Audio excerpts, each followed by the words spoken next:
Right, getting straight into email yanamhlanje. Hello, greetings Gagasi. I'm a newlywed and I recently made a shocking revelation emshadweni wami and angazi ukuthi ngimise kanjani.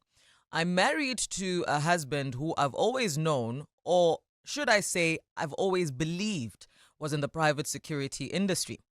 He works odd shifts and is usually out of the province because of the nature of his work. We've now been married for 2 years, and ngisanda kungena embuthweni rather wamasosha, which he made clear ukuthi akathandi ngikwenze. I now understand why he didn't want me to pursue this dream of being the first and last defense of the country. Yingoba uzazi yena. Ngisho ukuthini ngalokho? A couple of months ago, I found an envelope ewardrobhini yethu with a picture of 2 men, and I didn't make anything out of it because vele usebenza ngabantu. A few weeks ago, ngathola enye futhi imvilophu, this time ibihamba with a burner phone, upopopo, a picture of a different person. Mengivula iphone, it had details on text on how this must be a clean job, unlike the last time. Namanje ngisazibuza ukuthi could it be that umnyeni wami uyinkabi? How do I begin to confront him? Maybe there's somebody out there who's been in a similar situation that I'm in. Ngicela ukuboniswa ngoba ngiphithene ikhanda. I honestly had hope for you guys ngoba kuqala inyanga enje. I was like, okay, surely inkinga za this month azizokufana nale inkinga senike nangithumela zona since the beginning of this show. But whoa, now we're dealing with possible nkabis. I don't know. I've never been in this situation. I don't even know ukuthi ungaqala ngaphi uconfront umuntu about insolo zokuthi kungenzeka abe inkabi yini noma cha. Maybe you are in the industry. Is it safe for umuntu othana na ukuthi akubuze ukuthi baby, are you really this person? Could it be? Noma into ekufanele iyekwe nje. Izitshwe nje until kube khona ongena egodini. What do you suggest Anonymous does? 0861596596. You can also reach me on WhatsApp 078-934-2827. We're also on the socials, the Liftoff on Gagasi FM. Please also, when you're leaving your comment, whether by phone, noma by voice note, nomi nje mupawula about the situation, please be kind. Let's remember, ukuthi, this is a no judgment zone, all right? Also, Anonymous that has written to us is listening. So sensitivity is a must. Mahlikihla? Hello Mazwane. Unjani? Ngiyaphila mkhaya kunjani? Ngiyaphila. Ukwamashu?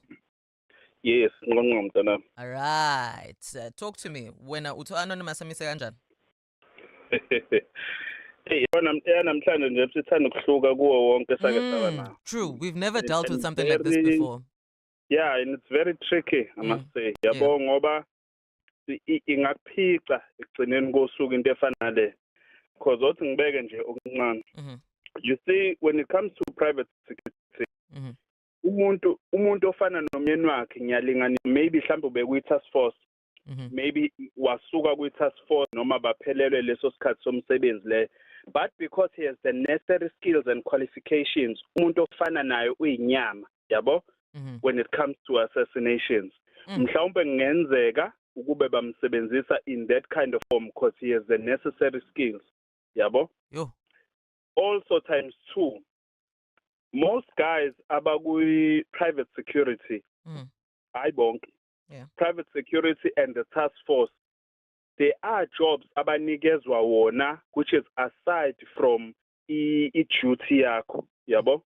Be assignwe ngenxa yokuthi emasosheni esinawo noma kuleli utho lethu esinalo, but ubani nobani unama skills athanda ukuba additional kulento le. So umsebenzi ofana nalo engakhona ukwenza ngoba usikhona la kangachazi khona ukuthi kwakwayibona ni payslip kamyeni wami, yabo? Izinto zonke kumele ngabe uyayithika aqala ukuthi unayo yini payslip, unayo yini payisha kuthiwa kanayo ke payslip. But if every private security, there should be a normality, be a trail of sorts. Yes, exactly.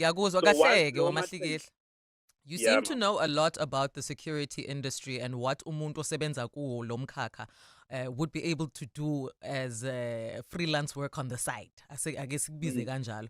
Have you been part of private security? No, I've never been part of private security, but I know close guys who are part of it force. Banayo inswebu yokuba ama-assassinator? Abanayo ngeke ubabone nhlobo ngabanayo because mase sonke ndawonye ngeke uzubona. Kodwa ngeke uzumangale mekungathiwa babuye babe izona inkabi. No ngeke uzumangale because umuntu ukutshela ngento akuyona phakathi ukuyithatha ukuyiforce ukuphakathi force ethizeni but uyakwazi ukukutshela ukuthi abantu abathizeni babuye behlule ukushayeka but ngoba thina sinawo lo ma skills abanye bethu babuye sebesetshenziselwe lonto ukuze bengashiyi paper trail yabo. Jeez. Usandra Magumede kaMadlala Sozabe on Facebook, uthi part of me wants to say confront him, but the other part is scared for your life. At the same time, how would you continue with this marriage after this huge discovery? Yo, kunzima bafethu. Unchengwane, uthi confront him. He's your husband. Be calm and respectful in your approach for your own safety. As a law enforcement officer and a wife, you will then decide afterwards ukuthi umisa kanjani. Kodwa ke, good luck. Enginguye Mbatha, uthi lo myeni wakho uzokubulala stru. Mthinayi, uthi isiZulu sithi ayinuki ingosiwe.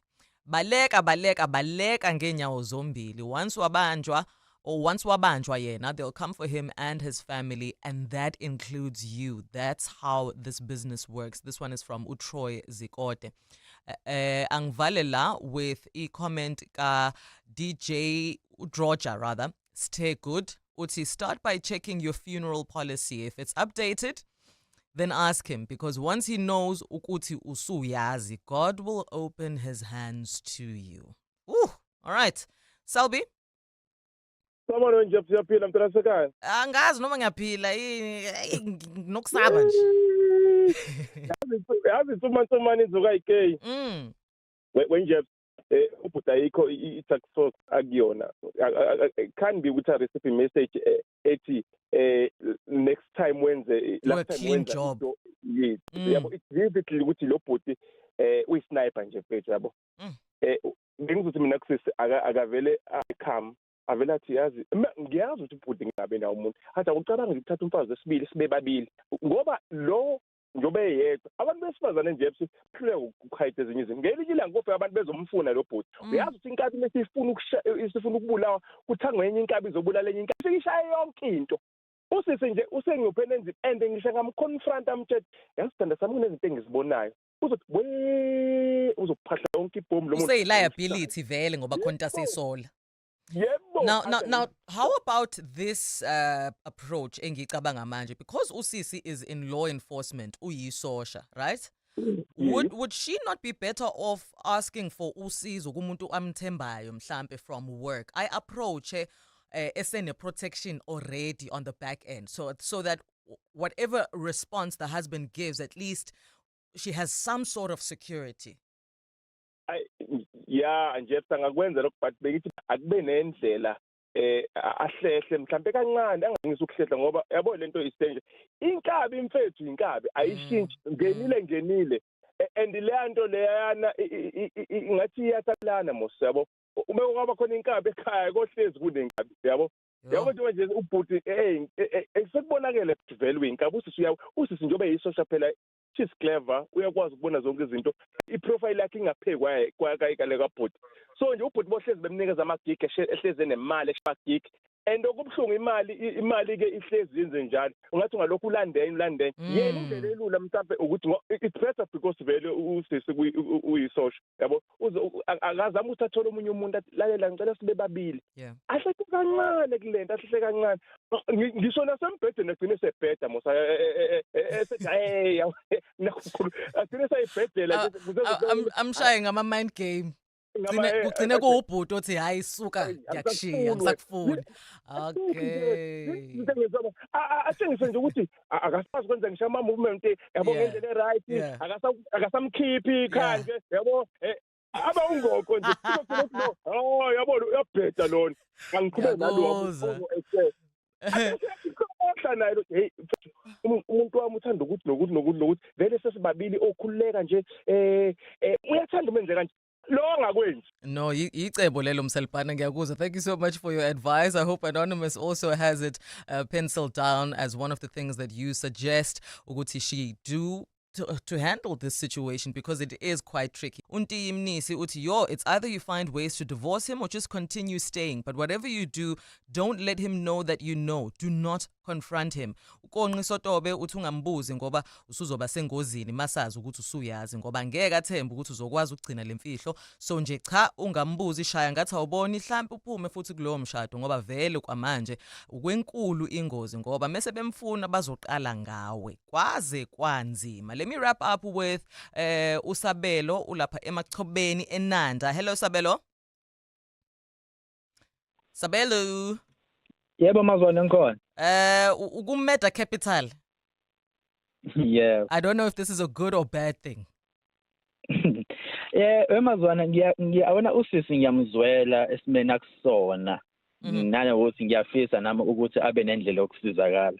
Kodwa nginovalo uma usubhuti uyinkabi ngempela. Nginovalo umfethu lodwa sikwade ekhuluma nje manje efonini umethi noma ngamncisha empedeni azama indlela yokumbalekela. Labafethu abayinkabi abajwayele ukudedela uma ukuthi banothando lakho ngempela angeke bamvumela ahambe kalula kanjalo. Yo. Number 2, I think sisters if enayo indlela yokunyamalala, because vele yena ungaphansi kombutho wamamasosha, imena indlela yokunyamalala, I suggest ukuthi enze njalo vele anyamalala without any warning, because once ubhuti wazi efe inkabi ngempela, once ubhuti wazi I really doubt ukuthi usisi uzosurvive. But uma einkabi ngempela, wouldn't he have the resources to find her noma ngabe ukuphi? Isn't that what they do vele? Kuyenzeka, but njengokubuka kwami uma usisters kwi-military, I guess now ama sources nawo ukuthi akwazi unyamalala emehlweni abantu. So I suggest ukuthi yena indlela angasurvive ngayo, kodwa khona umfethu engimaziyo well usebamthula nabamfuna bamthola ke njengayo kweyinkabi. Well akulula ukubaleka kulabafethu abakanjeyana. Akulula ukuthi nje uhlukane nayo kuphele kanjalo. Yeah, so I suggest ukuthi athole indlela ukuthi anyamalale without any warning or without ukuthi nje contact anyone from a side lakhe. Got it. Thank you so much for your call, Sabelo. Ube safe uke lapha eNanda. Siyabonga. All right. And this is how we wrap up Iketile for this morning. I hope, Anonymous, you stay safe, lapho khona. Whatever course of action you decide to take, I think from my side, prioritize ukuphepha kwakho kuqala. Rope in some people that you know in law enforcement, and as Usabelo is suggesting, maybe ubacele nabo bakulekelele in disappearing. I don't know for how long, and I don't know if your disappearance mhlambe nako kuzofaka umndeni wakho ke manje engcupheni. It's just a very, very tricky situation to be in. But whatever course of action you decide on, prioritize your safety. All the very best, and we love you as a fam.